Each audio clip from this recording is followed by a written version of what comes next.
Hello and welcome to this video solution of Numerade. Here we have to solve a integral calculus problem. So let us see what is given in the problem. So we have got integral of minus x minus 4 over x minus 2, and here we have x plus 1, right, dx. For this type of problems you need to convert the numerator in terms of these denominators, right? So let me show you how it's done. So can I write the numerator as equal to, let's say we have got x minus 2. Now minus 2 times of x plus 1, right?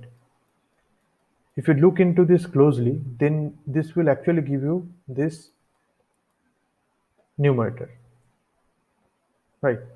And we proceed with writing.